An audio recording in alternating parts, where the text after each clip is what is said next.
All right, so we are back, and we are only about 20 some odd days away from Jake Paul, Mike Tyson, and I want to break down some new footage we've been getting of Jake and his sparring sessions and his mitt work. Oh, I just saw it in the camera. I got a shiner on my right eye. And I know the comment section, you guys are going to be asking, why in the world would Wade have a shiner? And a badass answer would be like, oh, I got in a bar fight white knighting for an OnlyFans girl. Or I'm out here training, being a tough guy in jiu-jitsu. But the real answer is unfortunately just as nerdy as I am.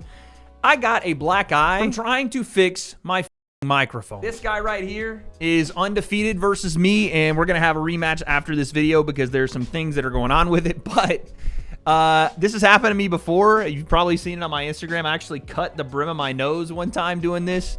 I don't understand why. I'm actually over my entire life with trying to battle microphones, but it just is what it is. I'm super embarrassed, but I had to do the video. So some actual tough guys that are about to be fighting in, I guess, less than a month now is Jake Paul, Mike Tyson, and there are some new things that we need to take a look at. Some good, some maybe cause some potential issues, but the real thing that I take away from what we're about to watch is that Jake Paul is not looking at this as an exhibition, and this is why I say Mike Tyson should not be taking this fight, because Jake is going to hurt him very, very badly. If what I think happens actually does. What do I mean? What is this new footage? How are we feeling about the fight almost a month out? Also, stay tuned. Me and my dad are going to be making some content around this fight as well. You'll see that on the channel very soon. All stuff we need to get to, but before we do, let's get into this. What is Jake Paul looking like in camp for Mike Tyson? Sparring footage, training footage breakdown.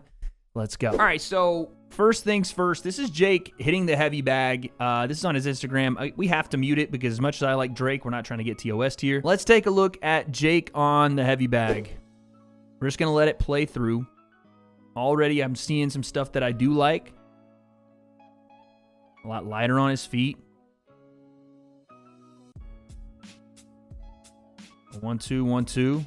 Bouncing in and out of range there. So first things first, we get Jake kind of stepping in, throwing his jab, and then the right hand, left hook. Problem is, you see that lead hand fall, right? Not that it's a huge deal when Jake fights some other guys, and I don't know that it will be against Mike, but when those hands fall and you do sit down in the pocket and your weight does transfer, which is fine to transfer your weight over your lead foot like this to throw your hook and then to come back, Jake does a decent enough job of keeping his level down, and usually his chin is protected because he has damn near no neck. He's like the opposite of me, and also he's got some boulders for shoulders. I know you're going to say glaze in the comments. I'm just being real. 200-pound Jake is a big, beefy boy. So even when he does make some mistakes, and you've seen this in other fights like the Mike Perry fight where he got, caught with some stuff, he doesn't get necessarily caught clean with stuff because he's able to shield a lot of it either with his gloves, with his shoulders, or his chin's down. So there's some things here, that if we run it back just really quick, you see just a little bit of happy feet, right? Somebody put the freaking Mike Tyson uppercut in there. But you see that even when Jake gets a little stuck here in range, all this stuff is me pausing. So, we're talking split-second stuff that he may not actually pay for. And that right hand and the left hook, and he gets out of range. And again, he does look a little lighter on his feet here. Double jab. Right hand as he steps into it, answering the phone, and we pivot out. Double jab, right hand, left hook. I like that. Goes back out of range. Double jab. He's always pumping that jab as he's coming out of range or as he's entering range. So it's a good thing to see that, right? It's a good thing to see that because with Mike, and I would like to see Jake move his head a little more as he's, pumping that jab, because Mike is going to be crazy head movement, at least for that first round. And I know that Mike is very, very old, and he's not going to have the same ability to be quick, the same ability to be powerful for as long. They are only going 2 minutes, though, per round, so it's not going to be a very long time frame to operate in at all. But when Jake is throwing those jabs, Mike, as we've seen, being able to bend at the waist, is going to try to maneuver past that stuff. So I would like to see Jake also be moving his head, because Mike is, again, even at his age, as we'll see in a little bit, still a little bit more explosive than your average and even high-level 58, 59-year-old. He's still, I would say, in those first couple of minutes, as Papa Plim has told you guys, still pretty dangerous. Now, Jake, using his high guard to enter range and just essentially just butt forward, kind of like a ram just running horns into another ram. This has happened in a lot of Jake fights. You guys have seen this, clash of heads. Sometimes Jake does lead with his head into some of these, clinch exchanges, and Right here, he's doing it behind a high guard. This is not a, it looks goofy, and you wouldn't coach this necessarily, but if you want to get past all the fluff and get past that kind of mid-range to get to close range, and you don't have an attack to do it, or you're caught in between combinations, again, you don't see a lot of openings here. Maybe to the body, which, Mike does have that lead hook to the body, and bang, that lead uppercut. So that could be dangerous, but you see Jake just, working that inside range, how to get there if he doesn't have a combination, or if he's throwing his combination and he's stuck. And we can throw that high guard up, pressure Mike forward, and make him hold that weight while also protecting ourselves. Then throw our combinations, bang, left hook, and then finish off with the double jab. Now, I really like this stuff. I wish I could rewind, but we're on Instagram. I really like Jake's 1-2 here. It looks a lot more clean, a lot more crisp, and again, he looks lighter on his feet. Now, again, there's a lot of tell behind it, right? He picks up that lead foot and really stamps it down, but it looks far cleaner. It looks far more precise, and it looks, honestly, so much less forced than I've seen from Jake in a while. And even in the Mike Perry fight, I thought there were exchanges in there that Jake looked a lot more labored in. It looked a lot more forced. His feet were a lot more flat. He didn't have the movement he had versus Anderson or versus Nate Diaz, and you can attribute that to short camp. You can attribute it to Mike Perry being an awkward style. You can attribute it to Jake having to cut from 230 to get back down to 200 when he was bulking for Mike. Here, he doesn't look as, he looked pretty big, not in shape big when he was bulking for Mike Tyson. He was like 230 pounds of just jacked up, but it wasn't like muscle. It was just fluff. Here, he looks a lot more slim while also maintaining muscle, which allows him to bang, bang, throw these punches without a ton of effort, but still have some sting on him. So all in all, like I said, this mitt work, while Jake, and you can see kind of here at the end, he does look still a little bit hefty. He does look lighter on his feet, and he gets stuck right there for a little bit, and those are the moments where Mike can definitely capitalize, where Jake gets kind of stuck and freezes a bit. Like even here, kind of just boom, okay. Double high guard, just you hold that. Those are things that Mike can capitalize onto the body, but Jake's going to be here, and he's not afraid to throw these combinations. Bang, bang. And this is what I really liked here. Boom. The way he shoots the right hand, and it's not, forced. It's not overthrown, and it's from that pocket. It's almost like a gun holster, just zoom right through. And also, he's keeping that lead hand high, but he's also pulling that lead shoulder back, which is one of the things that I have learned even in my small time of training way back when. It actually helps you extend and really put pop on that right hand, is being able to throw that jab, bang, and pull it back for the right hand versus throwing the right hand. It's that twist to come back out. So I like what I'm seeing. Now again, yes, Jake does look super thick, boy. Damn, boy, he's thick! I don't think Jake's going to be a heavyweight fighter. I'm surprised that he's staying at 200, but he feels good there, and he doesn't like cutting weight, and we'll see what happens at cruiserweight, to be fair. If he is going to try to, like he says, go toward a world title, cruiserweight's probably the perfect division to do that in, not because he's a natural cruiserweight, but because it might be the, how do I say this without being disrespectful, easiest way to maneuver up into a title shot for where Jake is and where his background. Cruiserweight's the easiest division in boxing. I'm just going to say it. So here's some more sparring footage that Jake has, and normally I wouldn't do the thing where we talk about Jake's sparring partners, and, in any other situation, you're not going to see guys post a ton of sparring, and Jake's really not. It's 16 seconds, right? And I know one of the Paul brothers does not like when I break down seconds of sparring, but I think it's worth it, and I think it's warranted here. This is his sparring partner. Oh, what is his name? Give me a second. All right, so this is Jake's sparring partner, DeAndre Savage. 6-0 with 6 knockouts, rated 1.5 star. Jesus, can we get, what is these star ratings? Is Meltzer running this thing? As you look, obviously, again, being 6-0, you're not going to have a ton of world beaters on your record at this point, and in fact, he doesn't have a single opponent with a winning record. Take of that what you will, but still 6-0 heavyweight, and apparently he's ranked in the top 15 in the WBA, I think, as well. So again, you never know how good someone is this early and what it actually means, but I've told you guys for a while that Jake does not spar just like random guys, and he doesn't spar just, goofballs. And yes, this guy's 34, but he brings in legit guys that do have a decent enough record, that do have a decent enough standing, and does what we're about to see to some of these dudes. So I think what we're about to look at is impressive, knowing that this guy is 6-0 with 6 KOs. Not saying he's the best in the world, because I've seen some of the footage on him, and it doesn't look like that. And you also do have to take into account he is 34 years old. But still, I do think watching Jake dismantle some of these guys, for lack of a better term, is pretty impressive. All right, let's just watch the full thing, and then we'll come back. Boom, boom. Nice. Rolls under the right hand. Triple jab, right hand to the body. Combination. Theo Chambers doing a Michael Jackson Thriller slide in the background while he's coaching. All right, let's take a look at it from rip. So you see in this first exchange what Jake's, I mean, he almost should go and trademark it. It's almost a copyrighted combination from him. And it's the jab to the body, buries his head in his shoulder, which again keeps him very protected, and then over the top with the right hand on the button. I don't know how he's so accurate with this while seemingly not knowing where he's throwing this by not looking. But I'm assuming he just makes the read off the jab, and he sees it, and good Lord, when he throws this right hand, he throws everything behind it. Look at his back foot come off the ground.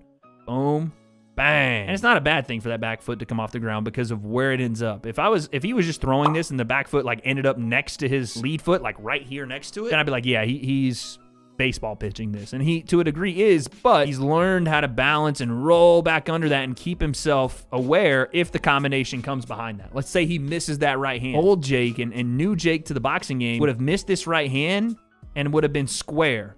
This foot would have lined up here. He would have been square dead in front of you and would have had to clinch you or, deal with the consequences, which, no one really made him deal with because of where he was. But now you're seeing the improvements of, yeah, okay, it's a little bit overthrown, but he's able to push that weight off his lead foot, cut an angle with his back foot, and now he's switched on. Again, maybe the right hand can come over the top, but he's switched on and ready to go again if need be. So he pivots off the lead foot with the jab, which I like. And again, may not seem like a lot, but as you're moving here and as he's pivoting off, this right hand can come over the top, right, as he's moving because he's not square and he doesn't look like he's ready to attack. But what Jake does to kind of neutralize it just a little bit is to throw his jab out there, right? Just throw the jab out, give this guy something to react to so that when you're trying to regain position and when you're trying to get back on offense, you're not getting tagged for being a bit out of position or maybe wanting to change the angle. Instead of doing it with no punches or nothing out there, you throw the jab out and you're good to go. We get back to it. Touching him to the body, seeing reactions. Touching him upstairs, seeing reactions. Boom, right hand to the body. This is the same punch that Mike Perry got hit with in probably the first 30 seconds of their fight, and it said Jake broke his ribs with. So say what you want about Jake, and again, may not be the most freaking technically sound right hand you've ever seen. I honestly don't think this is that bad of a right hand. In fact, I think this is, again, better balanced than he's shown in the past when he's thrown some of these.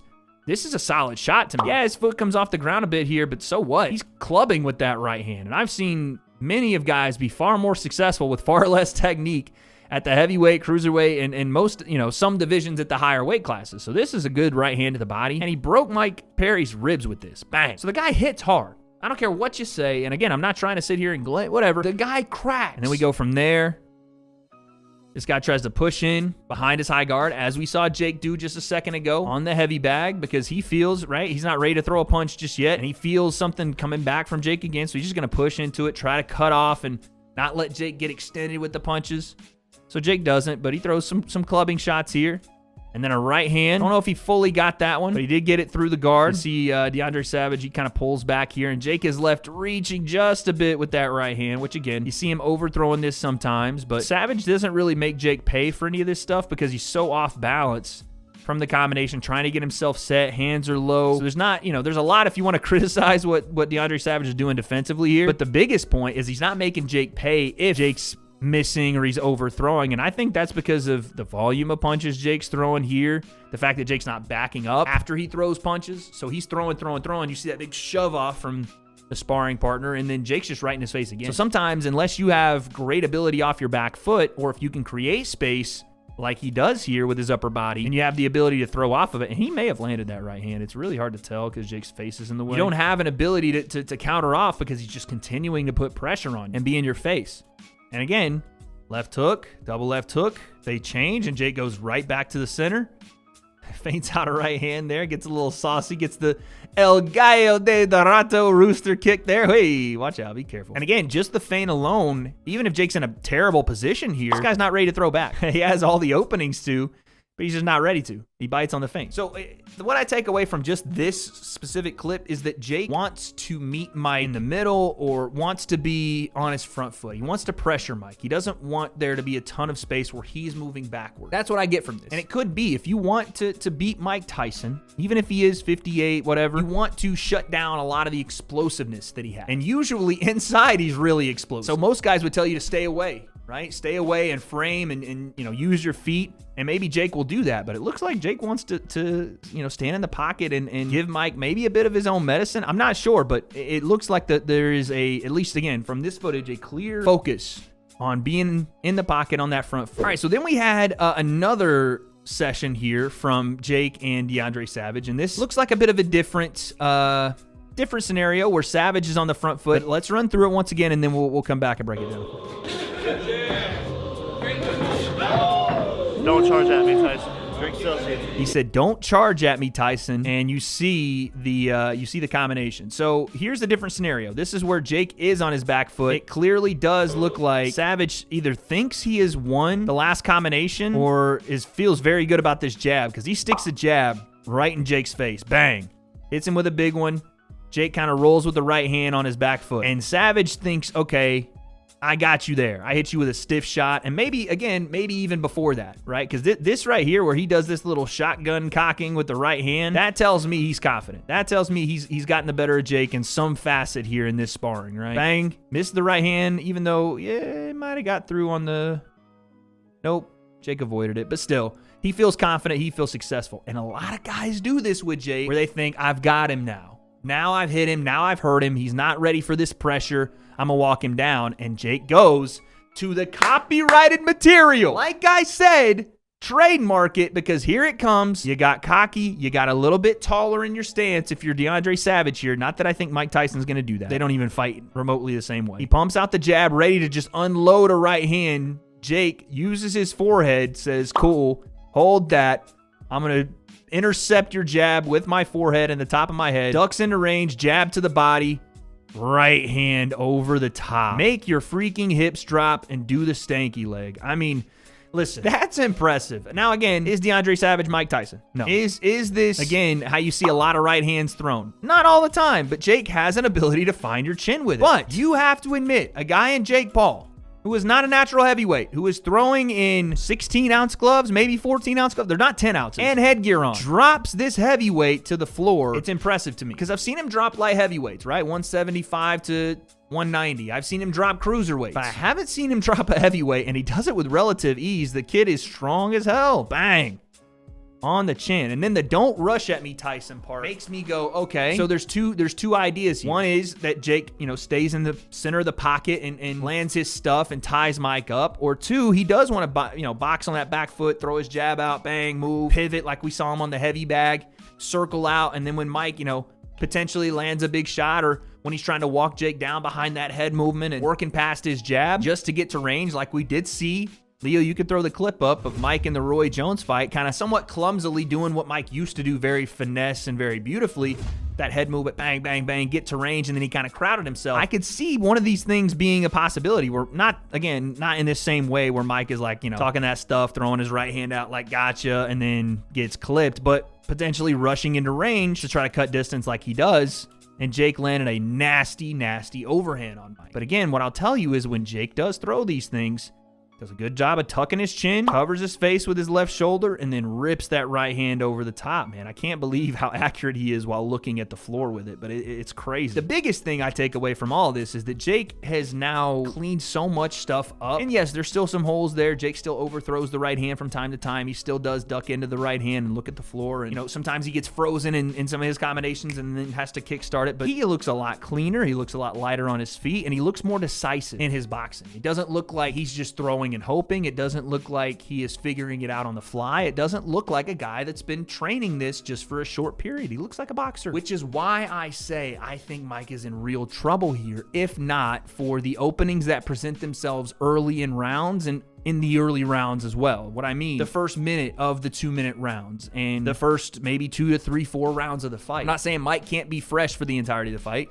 Maybe he can. But I think just as this thing goes on and as, you know, 58 years old, you're not going to have the same explosiveness. You're not going to have the same pop under shots. And again, what people get wrong about Mike Tyson, and I'll show you guys a clip here, is that his power was never the thing. Yes, it jumped off the page, but it wasn't what made Mike special. The ferociousness, all of that, you know, the big uppercuts, that was all great. But all of it, every single bit of it, came from his feet. Mike's feet. There's a reason you don't see anybody else in today's boxing using Mike Tyson's style of fighting. One, it's brutal on your gas tank. 2, you're going to get hit a lot. 1, because you're not Mike Tyson, and also because even Mike got hit a lot because you are square and you're relying on head movement, anticipation, and the ability to stay square off your jab to get to range. And 3 is because Mike was a freak athlete that just happened to be, chosen for boxing. And this is the reason I've been very bearish on Mike having a shot here. In other words, I don't think he has much of one outside of the, again, first minutes or so of those rounds, while he still has some of his explosion. He's 58. Because at some point, no matter how much you train the body, no matter how much muscle memory is there, no matter how much you think or will yourself in the gym to be at your very best at 58 is just not that. And your muscles, while they have the memory to do the things, cannot function at the level that they need to for the rounds that they could 20 years ago, 30 years ago, whatever. And that battle of attrition that Mike's going to have to face is ultimately what I think gets him hurt very badly. Because Jake can take punches. Not saying that Mike can't land a left hook and knock him out. He can. But Jake's tough. He's taking big-time punches. I don't think that he should be taking open on the chin left hands from Mike Tyson or uppercuts or any of that stuff. Right hand over the top. But if you can't hurt him early, I think it gets ugly. But here's Mike. And this is why, I'm not going to rule Mike out completely. Like, look at some of this footage, man.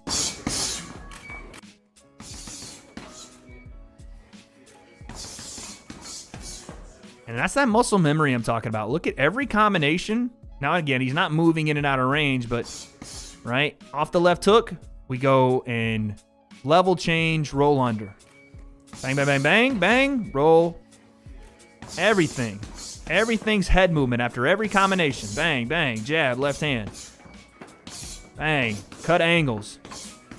And again, it's not bad, man. I mean, fuck, not bad. It's really good. It's really good. For 58 years old, the feet, the angle change is all good. And he's doing it for cameras, but still, there's still some stuff there. Look at the twist in the hip, man, when he lets that left hook go. And again, the jab that covers his chin, right? Bang, over the top, using that shoulder to cover the chin. Look at the twist in the hip. Bang. Mike was special, man. He still is special. He still is. At 58, he's still special. But again, as J. Cole said, the fall off is coming. And I don't mean my YouTube channel, but that's probably I mean, I just think that Mike at this age is not going to be able to generate explosion for a period of time to allow him to get the better of Jake. It is boxing. At the end of the day, they still have to go out and fight. Mike absolutely has a chance. It's a small one in my opinion, and it has to be early. But that's what I think. You guys let me know. This is the first sparring breakdown. I'm going to have my dad come on. We're going to watch some old footage of Mike if we can, if YouTube allows us. And we're going to do some other fun breakdowns. I'm going to actually show my dad some of Jake's fights and see what he thinks as well. So if you guys like those ideas and you have any more, give me comments down below. Maybe say something like W.A.D.E, Jake idea, something like that, so I know you guys are messing with the content. I've had a revitalization into the kind of influencer crossover scene, and obviously I'm very excited to be hosting with my dad live on Fight Night on this channel. You guys do not want to miss it. Stay tuned. We're only 20-some plus days away. What happens in this Jake Paul-Mike Tyson fight, my opinion is pretty clear. I think Jake's going to hurt Mike very bad, but they still have to fight it, and Mike still has a chance. And that means that I don't have those answers. So, November 15th, live from Jerry World in Dallas, Texas. Jake Paul versus Mike Tyson on a stacked card that includes Amanda Serrano, Katie Taylor, Mario Barrios, Lucas Body, Wendersen Nunes versus Niraj Goyat. There is some bangers here. It's a fun card. You don't want to miss it. Check it out. What happens on Fight Night? I don't have those answers, but I guess we'll find out.